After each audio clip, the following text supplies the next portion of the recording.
Boy, we love our templates in education. We see a problem, we add a template to it. We find the solution that somebody else has used, borrow it, and put it in place. Now, that often works great, but how many times do we have to tweak that template? Do we have to change it? Do we have to add a couple extra iterations to make sure it's working for us the way it should in the best way possible? Hey, everyone. Dr. Jones here with a new episode of Seeing to Lead, where I speak to Cheryl Johnson, who is the head of the Fifth Principle Learning Cooperative. And we talk about the issue with templates. Cheryl addresses the idea that we often try to reach a solution by using a template instead of creating a unique answer that is designed for what's needed. Basically, local people solving local problems in a cooperative way. Cheryl goes on to explain that oftentimes in education, our system struggles with the law of unintended consequences, often because of the decision-making process that we use, hence templates, where instead, if we use learning cooperatives, we do a number of things. One, we come up with solutions to relevant issues affecting our local communities. Two, it teaches students the valuable skills of creativity, problem solving, resilience, cooperation, all of those skills that we like to label soft skills, where really they're required skills if students are to reach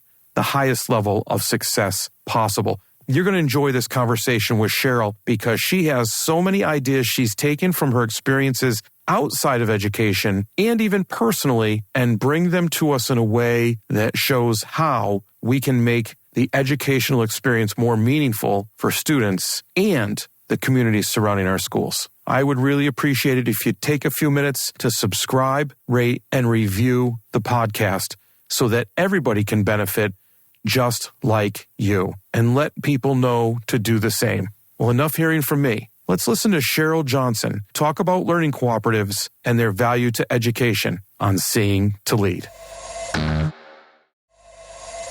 This is really all about teaching kids how to solve problems, how to keep things local, because I believe firmly that if we keep things at a local level, we have more control over it, and it's on a smaller scale. Like, I'm sure you've heard this because if you're a constitutional person also, but the states are kind of like the laboratories of democracy. Well, take it even down to a city or a county level. They're even more these laboratories. And so we can try ideas, we can experiment.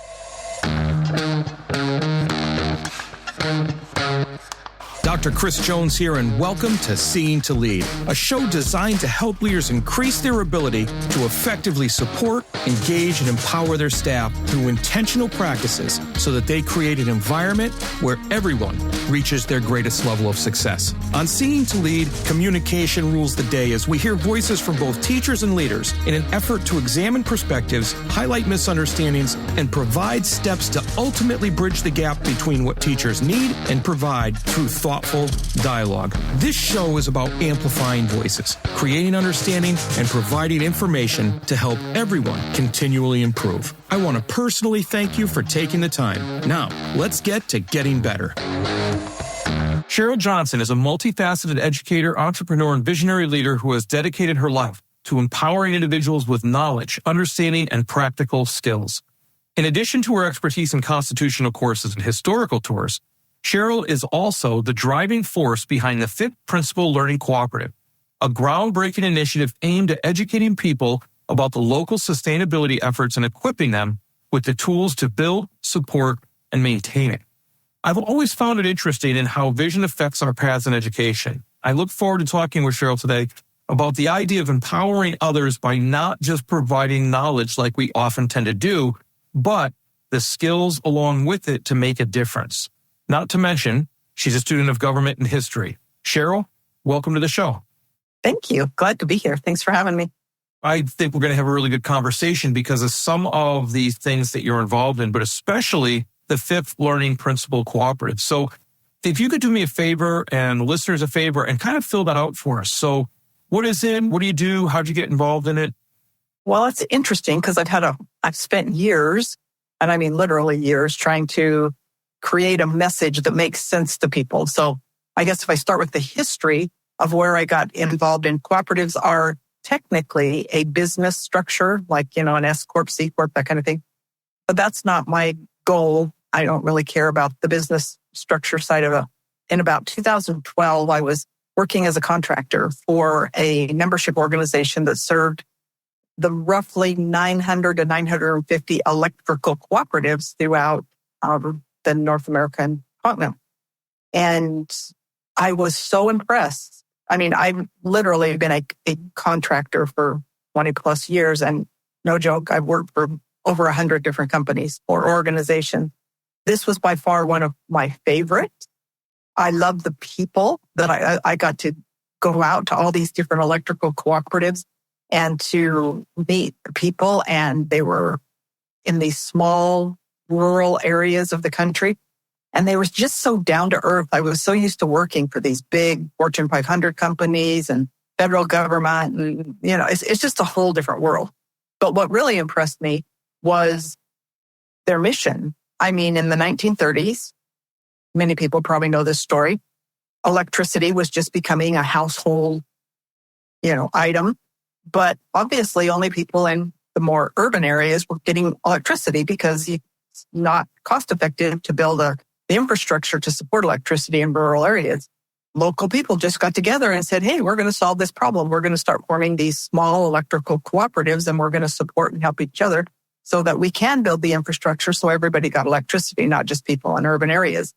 And that's really my goal. At the very core of it all is local people solving local problems, working together in a cooperative effort.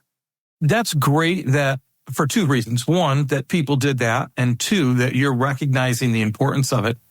Because what it makes me think of is, oftentimes when we're trying to improve schools, we try and find the best formula, right? Or when somebody wants to do a diet, they try and jump on the newest fad or something to that effect. Something that offers us the easy way to do it that works for everyone. Where the idea of a cooperative highlights the very specific pieces that area needs. And so when a school's trying to improve in something they're doing, well, they can improve based on addressing things that the students need, the community need, that work for the students and community, which might be like something else and they can get ideas from it. But ultimately, it's got to be their own. So I really like the idea that these learning cooperatives do that and highlight that. Yeah. The other thing that just made me think of this was I come from Wyoming. And I remember growing up, I know this is going to sound crazy, but there's parts of Wyoming that were incredibly rich. And there were parts of Wyoming that were incredibly poor because you have all of your energy, mining, coal, oil, all that kind of stuff. And then you have all your farmers and ranchers, or we never have many farmers because Wyoming isn't real conducive to farming, but ranching. And I happened to live in a small town that had 5 different trona mines, which is soda ash. They mined soda ash. And these were big. That was the main employer. And in Wyoming, the schools were funded by local industry. Well, you can imagine we had a ton of money. But you go out into another part of Wyoming where there's ranching was the primary industry and they had no money. So in all their brilliance, and it always sounds, this is the thing that I find interesting is everything always sounds good. And that's to me, the thing about education is we put our blinders on and it was like, this is a really good idea. We're going to make all of the rich schools and school districts help fund the poor. Well, that makes sense, right? Why should, just because you happen to live in a ranching community, why should you not have I remember I can't remember what grade I was, but they came into our PE class one day and said, here's the catalog. What would you guys like to buy this year? We have all this extra money. This was a long time ago. And that all sounded good. But then what happened in reality, the law of unintended consequences, and we talk about this in history all the time because we're both very much into history, is I would drive through a very small town that had maybe 500 people that lived in the whole town. So you can imagine they probably had 20 students. And they had a school that was like this in. And it's like, and then, where I grew up, these schools didn't have money. They didn't have all the money they needed to even meet their needs. And so there just doesn't, that's where I think education really needs to, in my opinion, is help people. And this goes back to my Fifth Principle Learning Cooperative idea also. It was about 2010. I started realizing as I was working in corporate America that students were graduating from college and the 5 things they were missing: creativity, team building skills, communication, problem solving skills, and resilience. And since that time, that's just been my passion. Like, how can we bring these back to education? And it's not by putting a student in a chair, behind a desk in a classroom. And so I want, even though I teach history and I teach the Constitution, which many people find incredibly boring, we don't talk about, dates are incidental to the story, but we tell the stories. We tell about what happened, what this was there. And when we talk about government, we don't talk about, yes, we sometimes get off onto political, topics of the day, but more about, this is what they decided to do. This was a decision that they made in history. And here were the consequences of those decisions. And so people need to learn to problem solve and think creatively and come up with solutions and be willing to be open enough to say, hey, that didn't work. Or, it sounded like in the situation I just told you, it sounds great on paper, but in reality, it wasn't working. So let's step back and rethink the process. That's such an important thing to do. And the idea of trying things, testing things, seeing the mistakes, stepping back, rethinking, those are all incredibly important and obviously needed out in the world after school, so to speak, which I don't even like saying that, because we always talk about when you get into the real world. Well, isn't school supposed to be the real world? Mirror the real world. Right. Otherwise, how do you get prepared for it? It's like a dry run in a different area than you go to some place where you're supposed to have these skills that you haven't used because it's not the real world yet. But you talk about those 5 things: creativity, team building, communication, problem solving, and resilience. And I think to myself, in schools where we preach the idea of, failure is not an option. You have to fail to get better. You learn from failure. We preach all this, but then we attach a failing grade to it. And we make the fear of failure very real, because there is a very real consequence for it that could hang a kid up moving forward in their future, whether it be with classes they get or schools they get into. So when we're talking about these skills, next year, my school is looking at implementing a community involvement piece. And it's not a civics project because our state has made a civics project mandatory for students in school, which I think is a good thing. I think it's aimed in the right direction. Like you said, sounds good on paper. It's a little messier when we're implementing it. But we're looking at having groups of students go out and talk to our boards of selectmen and the different department chairs and find out what problems are in their towns that they're really kind of struggling with, like the big, hairy problems, and have our students see if they can solve them and then move forward from there. And we're looking at assigning credit for this. So assigning credit and a grade based more on the idea of how creative were you? Did you work as a team? Did you solve problems? Were you resilient in the face of failure? You can do this. When I talk about these things, educators tell me, you can't do that in a classroom. That's just, number one, I had a long-term substitute job many years ago. And I allowed students to work together in teams. And they're like, you can't do that because they'll cheat. I'm like, are you telling me that you're not, as a teacher, well-equipped enough to come up with a curriculum that won't allow them to, quote, cheat? Isn't in the world that we live in, don't we cheat? How often do I work in isolation? I work with my teammates all the time, and they do something and I do something. And if I don't carry my weight, boy, they let me know. Right. I'm like, seriously, it never ceases to amaze me. Sometimes the limitations that teachers. Well, when you asked that, my response when you said, how often do you cheat? I was going to say every damn day. According to those, I guess that's my answer, depending on whose standards you're going by, right? And now, not even when I was growing up, but when I was in the classroom, when I first got in the classroom, the whole idea of Google and when Google started coming out, and people were saying, oh, well, they can just Google the answer. So we've got to set up barriers so they can't use Google to get the answer. I remember that. Right. Instead of changing, how about we change the way we assess?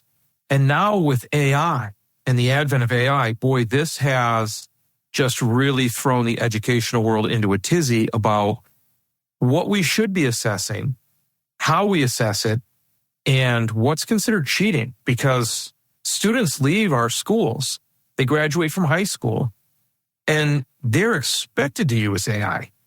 I use AI. And you know what I've learned in using AI? I have to be creative. And the most powerful soft skill that I have when using AI, it's called communication.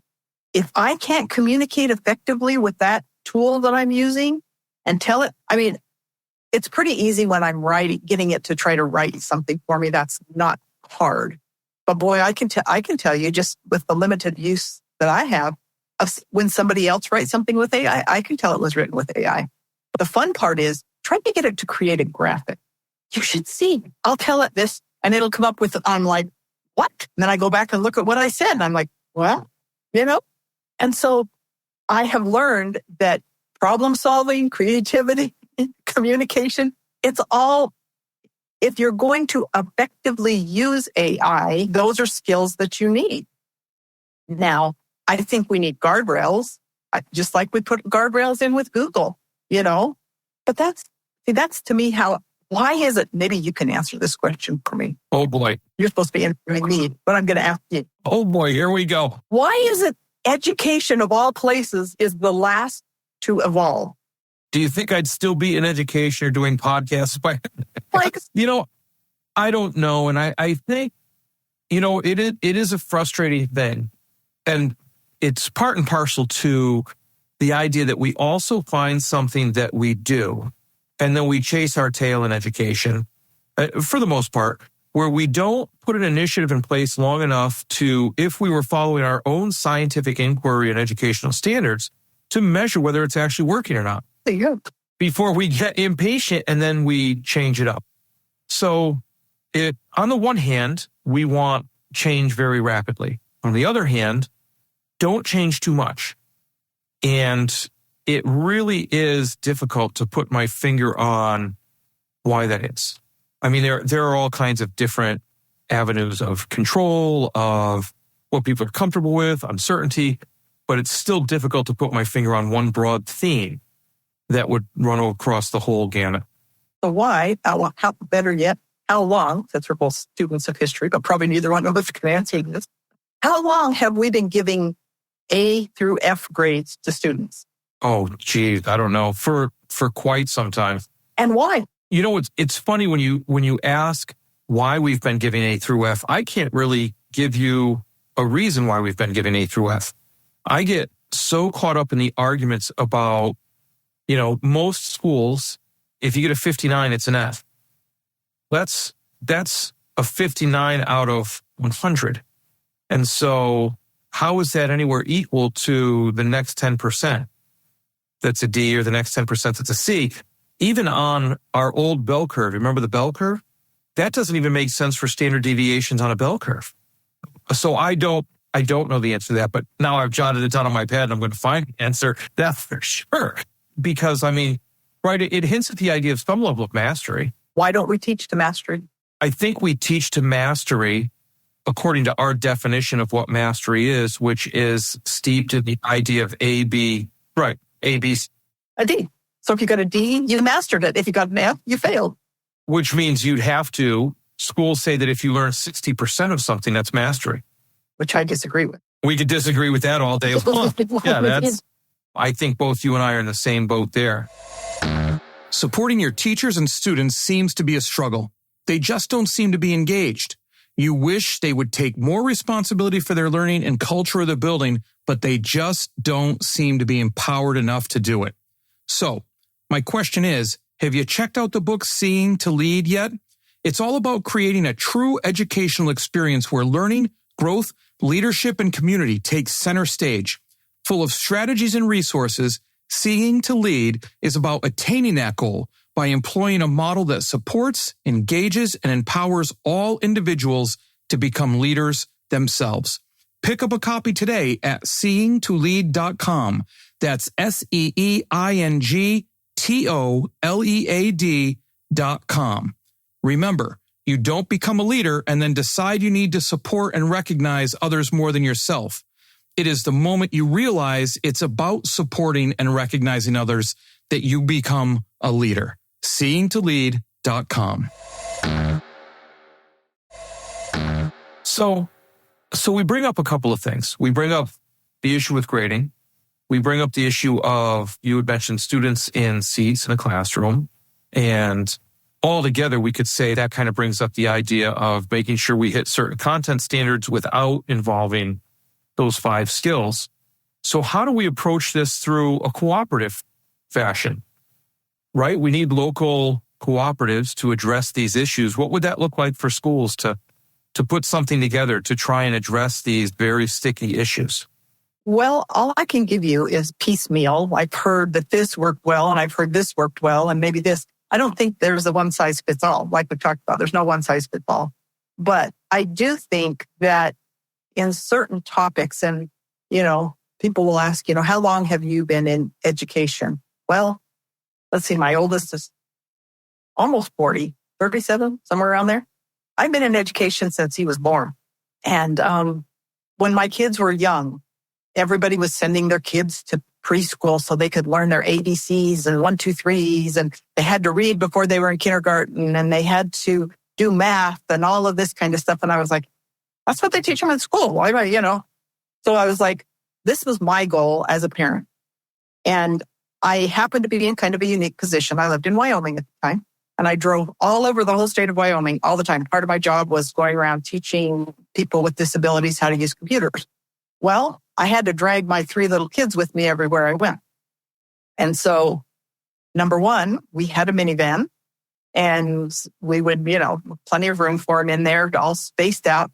I swear they had a library of audiobook memorized by the time they were in kindergarten, right? And every night I'd sit down to read to them, and it was like, okay, 15 minutes and we're going to bed. 30 minutes would go by, 45 minutes would go by. If the mom, please don't stop reading. I read, and my first 3 kids are all ferocious readers. To this day, they are ferocious readers. My 4th, different story. We won't go into all that today. And then on top of that, this was a long time ago. This is when children's museums weren't what they are today. And this was in Wyoming where, come on. And everywhere we went, we'd try to find a children's museum. And if we didn't have a children's museum, everywhere we went, we would go learn all about Wyoming history or Wyoming geography or Wyoming. And mind you, these are all preschool kids. These are not school-age kids. And they were just, to me, that was far more important. And my philosophy was, if I can teach them to love learning, I can send them to the worst school on the face of the earth, and they're going to be just fine. That's powerful. The idea of a love of learning and not focusing so much on the nitty gritty, but focusing on the bigger picture, and the idea of gaining an understanding that learning, and we love to say this in education, but learning truly is a lifelong process.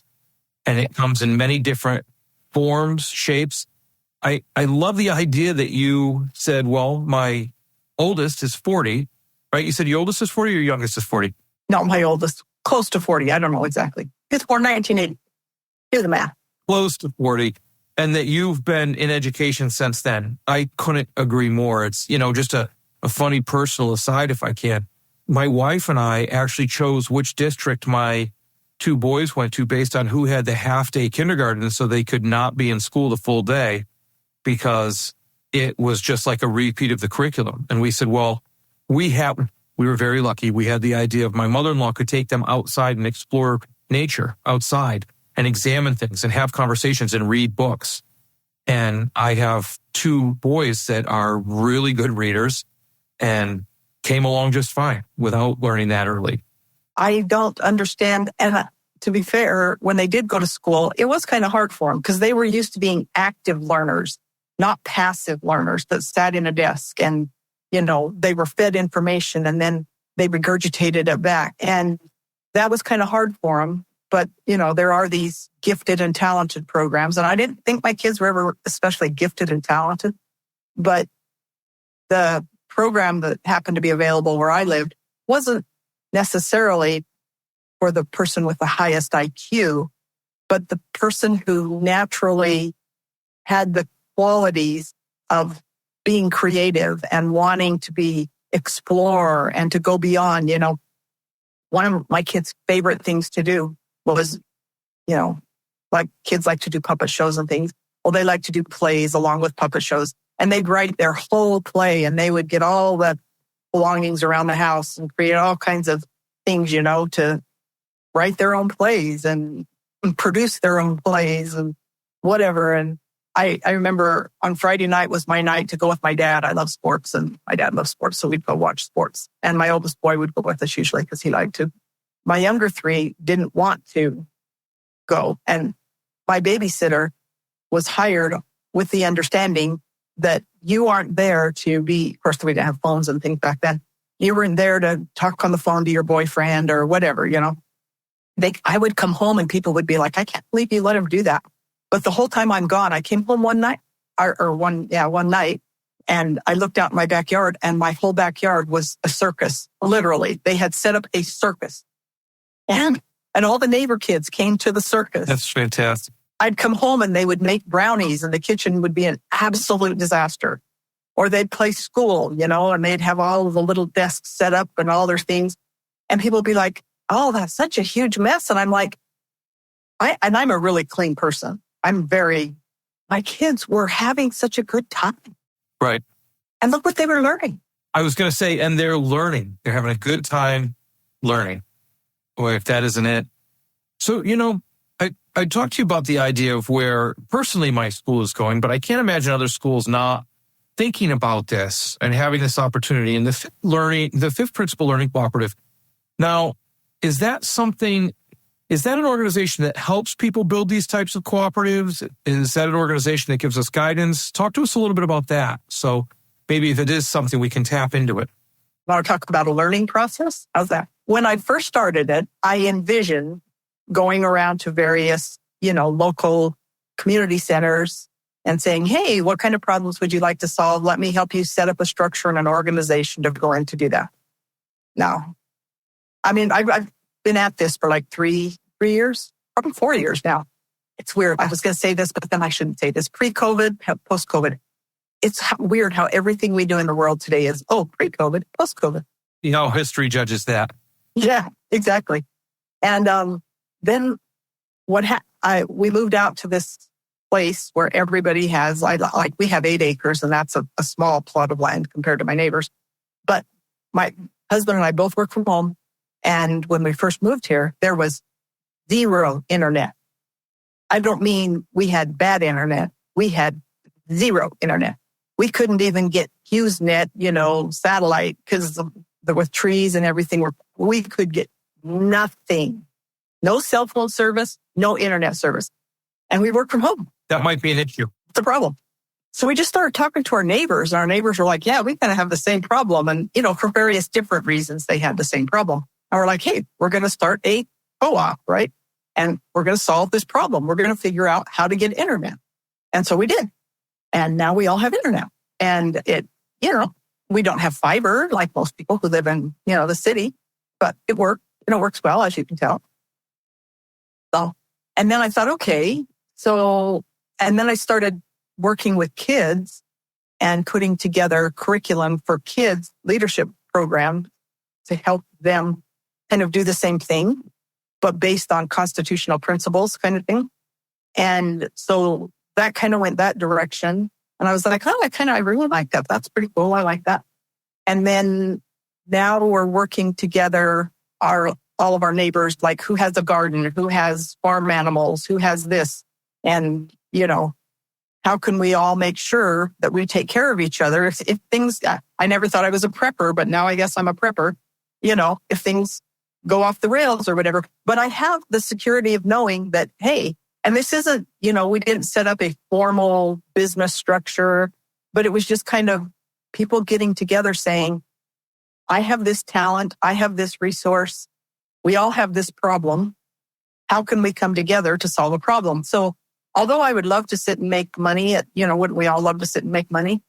This really isn't a money-making thing for me. This is really all about teaching kids how to solve problems, how to keep things local, because I believe firmly that if we keep things at a local level, we have more control over it and it's on a smaller scale. Like, I'm sure you've heard this because if you're a constitutional person also, but the states are kind of like the laboratories of democracy.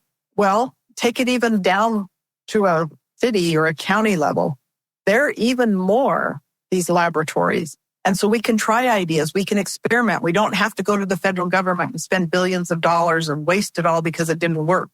And then try to back out of this ginormous whatever that we got ourselves into, Right. I think of the whole idea of building a better community and doing this with cooperatives, and especially with students in schools or teaching them how to do this. We always talk about creating valuable citizens, right? In every mission statement, USA in high school. But this is about creating a better community by becoming a valuable piece of that community. So that strikes me that way. And how useful and practical and actual it makes it for schools, that instead of just talking about, excuse me, I have something in my throat. Let's try it one more time. Instead of talking about creating productive citizens, actually creating those productive citizens because they're a valuable part of the community. They are.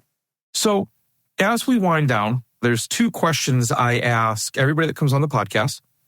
The first one is, if you weren't in education, because you do quite a bit of educating around this, and, as I mentioned at the top of the show with history and the Constitution, if you weren't in education, who, not what, would you be? And I, like everybody else, I'm not even sure I have a good answer. They're all good because it's a personal answer. It is. And I'm sure this is kind of cliche. I guess I feel very fortunate that I was born into a family. I had two really good parents, and I love my mom. Don't ever let her listen to this podcast because I didn't pick her. But my dad and I were pretty close growing up. And I just remember, once again, I spent the majority of my youth in Wyoming, but I also kind of grew up in Alaska. So everywhere I lived, and even when we lived in Arizona, we'd drive to Wyoming frequently. So my dad and I drove a lot. My brothers played in sports. And so, it wasn't uncommon to drive 4 or 5 hours to watch my brothers play football and then drive another 4 or 5 hours to watch them or come home from the football game. So I spent a lot of time with my dad, and they didn't formally instill in me a love for learning, but somehow they did. And I look back and I try to pinpoint, what did they do? And I don't remember what they did, but I know it came from them. Thanks for sharing that. You were worried about a good answer. That was such a personal answer. Thank you for sharing that. I appreciate you for doing that, kind of stepping out there and sharing that. Oh, if my dad were alive, he'd probably be happy. I'm sure he would. So what's the best piece of advice you can give to leaders as they work to better support, engage, and empower those they serve? Should I tell you a funny story? Absolutely. We love funny stories on this show. Okay. So I've written a book called The Ambition Quotient. It's all about how to motivate people to, perform better, right? That's my big thing when I was, in corporate learning for so long. And I was working at the University of California in Merced pre-COVID, literally right before COVID. And I was tasked with overseeing 4 interns. And the best boss I ever had throughout all of my years was this boss at the University of California. He was awesome. And he'd read my book. And it's funny because I worked with students before, but never quite on this level. And I mean, I won't go into all the details, but I worked with them on a granular level that I never had before. And they were not doing a good job. They were doing a terrible job. So I was like, what do I do? And I went in and I was complaining to my boss, and he's like, well, maybe try this, try that. And then I'd come back and that didn't work. Try this, try that. And he goes, why don't you go back and read your book? Yikes. That's excellent. That is excellent. And I was like, well, okay, that's a good idea. So if I had one piece of advice, I'd say practice what you preach. That is absolutely fantastic. That is, for someone that said, I'm not sure about this answer, and then telling that funny story, that's going to be like the best answer I've heard yet, or lead in to practice what you preach. The idea of why don't you go back and read your book? Fantastic. So, Cheryl, you've said a lot of good things. I really enjoyed our conversation about education. We kind of, went back and forth a little bit and took a roundabout trip, explored the idea of cooperatives a little bit. If somebody wants to know more, hear more, learn more, where could they best get in touch with you? The easiest way to get in touch with me is Cheryl, Cheryl, at the Fifth Principle .coop. And yes, it's .coop. Everybody's like, they're sure it's not .com? No, it's .coop. Email's the best way to get a hold of me by far. But if you want to learn just more about what I do, if you go to the Fifth Principle .coop, that website, there's links all over that will lead you to different places with all the variety of little side projects I have going. Plus another website called Read Write Technology. So it's READ, right? WRITE, readwritetechnology.com. And that also explains a lot of what I do. Okay. That sounds absolutely perfect. And I'll put all those in the show notes so people can link up to them as well when the show comes out. And I'll also put a link to your book, The Ambition Quotient, because we want to make sure that people read that book. It's short and sweet, and it's full of all kinds of just simple anecdotes. It's not anything, it won't bog you down. You'll be enlightened. There you go. Well, again, Cheryl, thank you very much for coming on the show today. I really appreciate it, and I enjoyed talking to you today. Me too. Thank you. Well, that's a wrap, but not the end. Next step, be sure to take action on something you heard here today. Hey, thanks for listening to the Seeing to Lead podcast. If you would like to connect for any reason, email me at drchrissj@gmail.com or catch me on Twitter at Dr. C.S. Jones. If you've gotten any value from the Seeing to Lead podcast today, you can help me and other leaders create a world-class environment through a teacher-centric approach by subscribing to the show, leaving an honest rating and review, and sharing this episode on social media with your most valuable takeaway. Also, one last thing. Have you had a chance to pick up my latest 5-star rated book yet? Grab your copy of Seeing to Lead anywhere you buy books or at seeingtolead.com. That's SEEINGTOLEAD.com, where you can learn more and continue to improve. Now go have a successful week.